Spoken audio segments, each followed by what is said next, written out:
안녕하세요. 크립토노마드입니다. 시장 전반의 상황이 참 어지럽게 흘러들어가고 있습니다.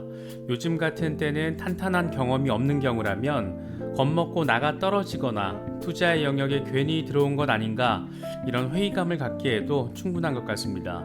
다소 멀쩡한 프로젝트들도 이럴 수 있나 싶을 정도로 두들겨 맞는 모습을 보면 시장과 산업 자체에 대한 불안감을 느껴도 그다지 이상하진 않은 것 같습니다. 일단 시장의 대장인 비트코인도 이더리움도 그다지 힘을 쓰지 못하고 있습니다. 단기적인 흐름만 놓고 봤을 때는 역대급의 상황이라고 해도 손색이 없을 정도로 큰 폭의 폭락세 이후에 별다른 반등세를 펼치지 못하고 있습니다. 비트코인의 경우에는 2분기 사상 최대 손실 규모 56%의 폭락을 경험했으니까 말 다 한 것 아닐까 싶기도 합니다. 이런 상황에서 우려를 좀 더 키우는 것은 단연 경기 침체 이슈입니다. 지금 단계에서는 이제 우려라는 표현을 쓰는 것이 다소 무색하게 느껴질 정도로 경기 침체는 이제 현실에 아주 많이 근접해 있는 모습입니다. 유로존의 6월 물가 상승률은 8.6%를 기록하면서 또다시 사상 최고치를 찍었고, 미국 국채 10년물 수익률이 한 달 사이 최저치를 기록하면서 경기 침체 우려를 더 키우고 있습니다. 경기 둔화다, 경기 침체다, 아직은 아니다. 말들이 참 많은데 확실한 것은 지금 상황 되게 좋지 않다. 그렇다면 우리 같은 개미 투자자들은 어떻게 대응을 해야 할 것인가? 결국 선택은 투자자 개인의 몫이지만 지금 단계에서, 그러니까 2분기 석 달 동안 비트코인이 50% 넘게 빠진 지금의 상황에서 손절을 선택하기에는 이미 타이밍상 적절하지 않은 것 같습니다. 지금 단계에서는 하반기에 이어질지 모를 랠리에 대한 기대를 하면서 나름의 대응 방식을 모색하는 것이 조금 더 현실적으로, 조금 더 내 자산을 지키는 길이 될 수 있지 않을까, 이런 분석들이 많이 나오고 있기 때문입니다. 그렇다고 막연히 오르겠지, 이런 희망회로도 현명하지는 못해 보일 수 있는데, 고수들은 어떤 방식의 대응을 선택하고 있는지를 짚어보면서 각자의 대응 방식을 모색해야 하는 타이밍이 아닐까 생각되기도 합니다. 시장 전반의 이런 혼란스러운 상황 속에서도 리플과 관련해서는 아주 의미 있는 소식이 전해졌습니다. 간단히 정리하면 콜롬비아 정부의 토지 등록이 XRP 레저를 통해서 이루어지게 됐다라는 소식인데, 변경할 수 없는 블록체인의 특성을 아주 잘 활용한 대표적인 사례로 평가받을 만하지 않을까 생각됩니다. 이렇게 다소 예상하지 못했던 방식으로 XRP 레저의 확장성이 지금 이뤄지고 있다 보니까 국경 간 송금 플랫폼에서 시작된 XRP 레저의 미래가 과연 어디까지 펼쳐지게 될지 기대감을 더 크게 갖게 만드는 부분이 아닐까 생각되기도 합니다. 하반기로 접어들긴 했는데 과연 언제쯤 반등 시그널이 시장을 흔들면서 랠리 기운을 안기게 될지 기대도 되고 걱정도 되고 그런 상황인 것 같습니다. 다소 힘이 많이 빠질 수도 있는 상황이지만 이럴 때 가장 중요한 것은, 나는 왜 이 시장에 들어와 있는 것인가? 투기를 목적으로 하는가? 투자를 목적으로 하는가? 이런 어쩌면 가장 근본적인 질문에 대한 대답을 고민해 보시는 것도 지금의 장세를 이겨내시는데 조금은 도움이 될 수 있지 않을까 생각합니다. 하반기 전반을 거치면서 랠리 가능성이 언급되고 있는 만큼 아직은 포기할 필요도 없고 포기하기에는 이르지 않을까, 개인적으로는 이런 방향으로 바라보고 있습니다. 여러 소식들 잘 참고하시면서 멘탈 케어도 하시고 시장 대응 방식도 잘 고민해 보실 수 있으면 좋겠습니다. 본격적인 시작에 앞서서 좋아요와 구독 또 알림 설정 꼭 부탁드리겠습니다. 영상 제작에 아주 큰 도움 된다는 말씀 함께 드립니다. 그럼 시작하겠습니다. 먼저 비트코인 상황입니다. 비트코인은 2만 달러 위로 올라섰다가 다시 반납했다가를 반복하고 있습니다. 일단 가장 중요한 지지라인인 17,600달러 위에 자리하고 있다라는 점은 긍정적이지만 좀 더 안정감을 갖기 위해서는 22,000달러 위로 올라서는 것이 단기적으로는 가장 중요한 포인트라고 할 수 있습니다. 현재 비트코인 상황과 관련해서 코인텔레그래프의 기고가 라케시 우페디기에는 비트코인이 19,637달러의 즉각적인 지지선 아래로 급락하는 모습을 보였지만 촛대의 긴 꼬리는 낮은 수준에서의 강력한 매수세를 의미한다. 황소 세력은 이런 모멘텀을 바탕으로 7월의 첫날 가격을 22,000달러 오버헤드 저항으로 밀어붙이려고 했지만 곰들의 강력한 저항에 막혔다라고 진단했습니다. 그러면서 비트코인이 19,637달러 아래에서 유지될 경우에 17,622달러의 중요 지지선을 다시 테스트할 가능성이 높아진다. 하락하는 이동평균과 과매도 영역의 RSI는 곰 세력이 통제하고 있다는 것을 보여준다. 17,622달러 아래에서 종가 마감을 하면 하락세가 재개될 수가 있고 다음 지지라인은 15,000달러이다. 다만 가격이 20일 지수이동 평균인 21,907달러 위로 올라서면 부정적인 견해는 단기적으로는 무효화된다. 이런 움직임은 50일 단순이동 평균인 26,361달러까지 랠리 가능성으로 이어질 수 있다라고 분석했습니다. 일단 가장 중요한 랠리의 전제 구간으로 22,000달러 부근을 회복하는 게 우선이기 때문에 단기적으로 여기까지 나아갈 수 있을지 여부를 체크할 필요가 있는 그런 상황입니다. 비트코인이 최악의 2분기를 마감한 가운데 암호화폐 분석가 렉트캐피탈은 어쩌면 지금이 최대치의 경제적인 기회가 될 수도 있다, 이런 점을 언급했습니다. 그는 비트코인의 월간 캔들 마감 상황을 보면 RSI가 역대급으로 낮아졌다는 점을 확인할 수가 있는데 몇 가지 관점에서 이 정도 수준의 극단적인 과매도 상태는 최대치의 경제적인 기회가 될 수도 있다, 이렇게 분석을 했습니다.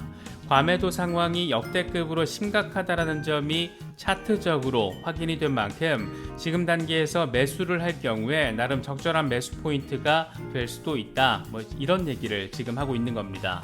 익명의 분석가 머스타시의 경우에는 아직 비트코인이 바닥을 찍지 않았을 수 있다는 점을 설명했습니다. 그는 지난번 3번의 사이클을 바라보면 상향 추세선이 깨질 경우에 평균 50% 수준의 폭락을 경험했다. 이걸 고려해보면 비트코인은 15,000달러에서 16,000달러가 어쩌면 바닥일지도 모른다, 이렇게 설명을 했습니다. 앞서 인컴샤크의 경우에도 16,000달러에서 22,000달러 구간을 매집 구간으로 규정하면서 연말 40,000달러 부근까지 도달할 경우에 매도를 할 것이다, 이런 나름의 전략을 밝히기도 했습니다. 시기적으로는 8월 말까지를 여름 축적 기간으로 규정을 했고 이후에 미국의 중간선거에 따른 미드텀 랠리를 기록하면서 연말까지 40,000달러 수준에 도달할 수 있을 것이라는 주장입니다. 가장 어려운 매수 타이밍, 매도 타이밍, 나름 그래도 시장을 적확하게 분석해온 분석가들의 이 같은 전망을 참고하시는 것도 나쁘지는 않을 것 같습니다. 우리 같은 개미들이 완전 쫄아있는 요즘 비트코인 고래들은 여전히 축적을 지속하고 있는 것으로 나타났습니다. 글래스노드 데이터를 보면 비트코인 1000개 이상을 보유한 고래들은 매달 평균 14만 BTC를 매수하면서 전체 공급량의 45%가 넘는 비트코인이 고래들에 의해서 통제되고 있는 것으로 나타났습니다. 고래들의 비트코인 축적은 지난 4월 시작된 이후에 비트코인이 2만 달러 선으로 폭락한 6월 말까지 지속된 것으로 확인됐습니다.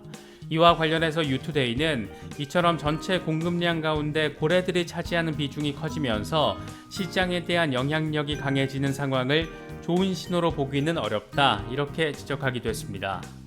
알트코인 대장 이더리움의 상황도 간단치가 않습니다.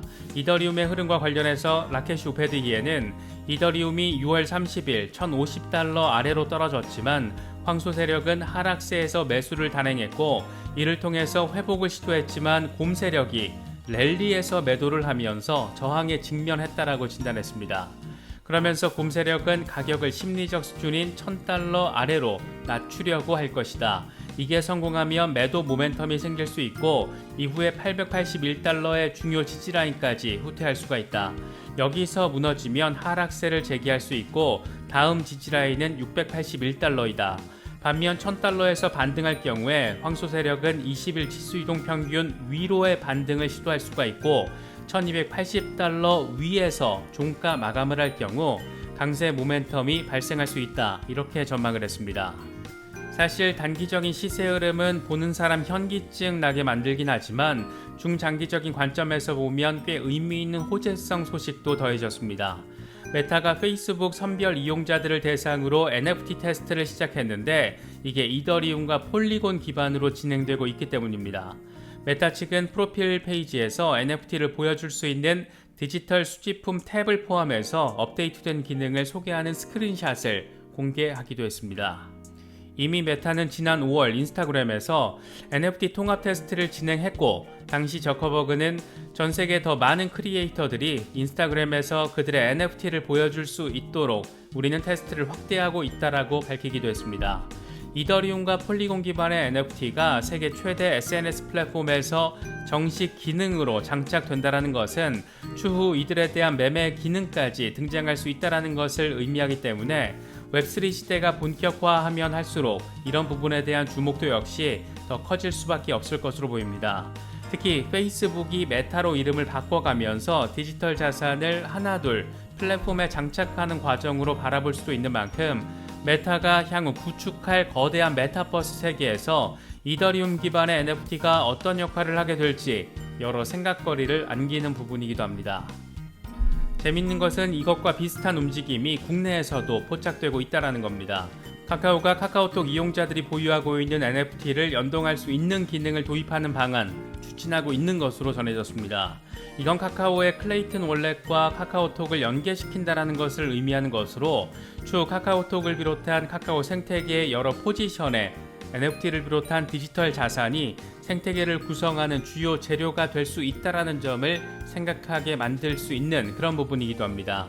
국내 최대 이용자 수를 자랑하고 있는 SNS 플랫폼에서 또 나아가 세계 최대 SNS 플랫폼에서 과연 망해가고 있는 산업을 대상으로 이런 변혁의 과정을 추진하고 있는 것일까? 지금처럼 시장이 어려울 때 그래도 긍정적인 시그널을 안기는 부분입니다. 시장 상황이 이렇다 보니까 시장의 가격 반영에까지 이루어지지는 못하고 있지만 이럴 때일수록 가격보다는 가치, 이런 부분에 대한 고민이 어쩌면 더 중요한 것일지도 모르겠습니다. 전 세계 자본시장을 흔들고 있는 인플레이션 상황은 참 어렵게 흘러가고 있습니다. 유로존의 6월 소비자 물가지수가 발표됐는데 역대 최고치를 또다시 경신했습니다. 전년 대비 무려 8.6% 상승한 것으로 나타났는데 이건 전월 확정치인 8.1%보다 높고 전문가 예상치 8.4%를 웃도는 수준입니다. 유럽이 이렇게 인플레이션 압력을 시간이 지날수록 더 강하게 받고 있다는 점은 에너지 리스크의 충격파 역시 강력하다는 점을 느낄 수 있는 부분이고 이건 하반기를 지나면서 우크라이나 전쟁 상황을 완화시키는 계기로 작용할 수 있는 부분이기도 합니다. 결국 전쟁에 대한 리스크 종식 없이는 인플레이션을 잡는 건 사실상 불가능하기 때문에 유럽 서방들이 분위기 자체를 종전이든 휴전이든 이런 방향성으로 몰아가는 상황, 특히 겨울이 다가올수록 에너지에 대한 수급이 더 강력해질수록 이 같은 움직임이 강화되는 상황 충분히 생각해 볼 수가 있습니다. 물론 인플레이션 상황이 하루 이틀 사이에 드라마틱한 개선을 보일 확률은 높지 않습니다. 하지만 중간 선거를 앞둔 바이든 행정부로서는 뭔 짓을 하든 단기적으로라도 이걸 누그러뜨려야 한다라는 절체절명의 상황에 처해 있습니다. 특히 최근 실시된 2024년 대선 가상 대결에서 바이든과 트럼프의 지지율 격차가 더 벌어진 것으로 나타났는데 트럼프 지지율은 44%로 지난달 조사 때와 같았지만 바이든 지지율은 3%포인트 하락한 39%를 얻는 데 그쳤습니다. 먹고 사는 게 이렇게 힘들어진 상황에서 현 정부를 적극 지지한다는 것 자체가 어쩌면 넌센스일지도 모르겠습니다. 그런데 한편으로는 트럼프가 아직도 이 정도의 지지율을 받고 있다는 것 자체, 이 자체도 상당히 놀랍게 느껴지는 것 같습니다. 이번에 어떻게 될진 모르겠지만 적잖은 분석가들은 하반기 중간 선거를 전후해서 이른바 미드텀 랠리가 이어질 것이라는 기대감을 내보이고 있습니다. 단기적으로는 인플레이션 완화를 목적으로 한 정책 수단이 등장하면서 시장에 긍정적인 시그널을 주면서 증시가 반등하고 증시와 강력하게 동조화된 암호화폐 시장이 역시 함께 반등할 것이라는 시나리오입니다.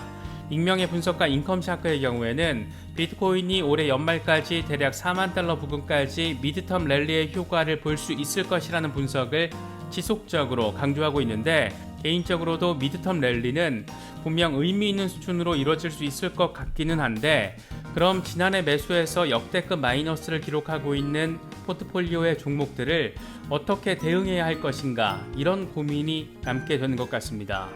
만약 연말 랠리의 최고점 부근이 4만 달러라면 올해 연초 상황과 비슷한 시세를 형성하게 됩니다.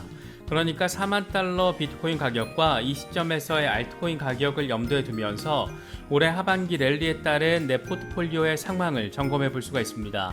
물론 다소 기계적일 수도 있고 연말에 4만 달러는커녕 3만 달러도 힘들다 이런 전망들도 함께 나오고 있습니다. 그렇지만 어쨌든 긍정적인 부분에 조금 더 포인트를 찍고 계획을 세워보자라면 연초 가격 정도까지 반등할 수 있다라고 한다라면 이때 어느 정도의 수익화 또는 약간 손절 수준에서 정리가 가능할 것 같습니다.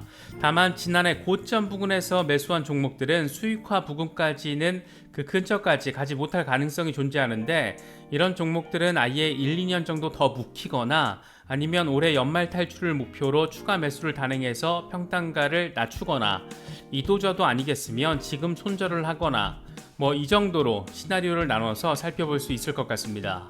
다만 이건 투자자 개인의 포트폴리오 상황, 투자 스탠스 이런 것들에 따라서 달라질 수 있는 부분이기 때문에 각자의 상황에 따라서 고민해 볼 필요가 있는 부분입니다. 하반기 랠리에 대한 전망에 동의할 경우에는 이런 방식이든 저런 방식이든 연말에는 어느 정도 정리할 필요가 있는 상황인데, 내년에 경기 침체 상황이 더 가중될 경우에는 증시도 비트코인도 상상 이상의 폭탄을 추가로 맞을 수도 있기 때문입니다. 여러 분석가들이 제시하는 전망이기도 하고, 동시에 역대 중간선거 이후의 증시 상황을 보면 중간선거 당해 연도에는 연말까지 증시가 랠리를 보이다가 다시 해가 바뀌면 폭락하는 양상을 확인했습니다.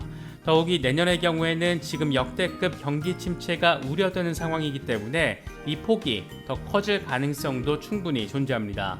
따라서 가능한 선에서 연말 즈음에는 어느 정도 정리할 수 있는 것들은 충분히 정리를 해야 하지 않을까 개인적으로는 바라보고 있는데, 이런 부분들도 각자의 전략, 상황에 따라서 진지하게 고민을 해야 하는 시기가 도래하지 않았나 생각이 듭니다. 이런 다소 많이 어지럽고 복잡한 상황 속에서 리플과 관련해서는 아주 의미 있는 소식이 전해졌습니다. 바르셀로나에 기반을 둔 소프트웨어 개발 회사이자 리플의 파트너사인 피어시스트 테크놀로지가 XRP 레저 위에 콜롬비아 정부의 토지 정보 등록에 나선다라는 소식입니다. 이게 지난 1년 동안의 작업에 따른 결과라고 하는데, 이와 관련해서 콜롬비아 국토청은 디지털 자산을 XRP 레저 위에 등록하고 QR코드로 진위를 확인하는 방식의 토지 정보 등록이 될 것이라고 밝혔습니다. 그러니까 토지 정보를 디지털 자산화시켜서 이걸 XRP 레저 위에 등록을 한다는 겁니다. 그러면서 콜롬비아 국민의 신뢰를 보장하기 위해서 10만 건 이상의 케이스가 등록되기를 희망한다, 이런 입장도 함께 설명했습니다. 변경할 수 없다라는 블록체인의 특성을 아주 잘 활용한 사례라는 점에서 일단 반갑고, 이게 하필 XRP 레저 기반이라는 점에서 더 반갑게 느껴집니다. 변경 불가능한 토지 정보를 XRP 레저 위에 기록을 하면서 이 추후에 부동산 거래 등을 위한 작업 역시 XRP 레저 위에서 이루어질 수도 있다라는 점에서 조금 더 시간이 지난 미래에 과연 리플은 어떤 모습의 기업이 돼 있을지, XRP의 활용성과 사용성은 어디까지 확장돼 있을지 참 많이 궁금하게 만드는 지점입니다. 이번에 준비한 영상은 여기까지입니다. 영상이 도움이 되셨다면 좋아요와 구독 또 알림 설정 꼭 부탁드리겠습니다. 영상 제작에 아주 큰 도움 된다는 말씀 함께 드립니다. 언제나 성토하시기를 기원하겠습니다. 시청해주셔서 감사합니다. 지금까지 크립토 노마디였습니다.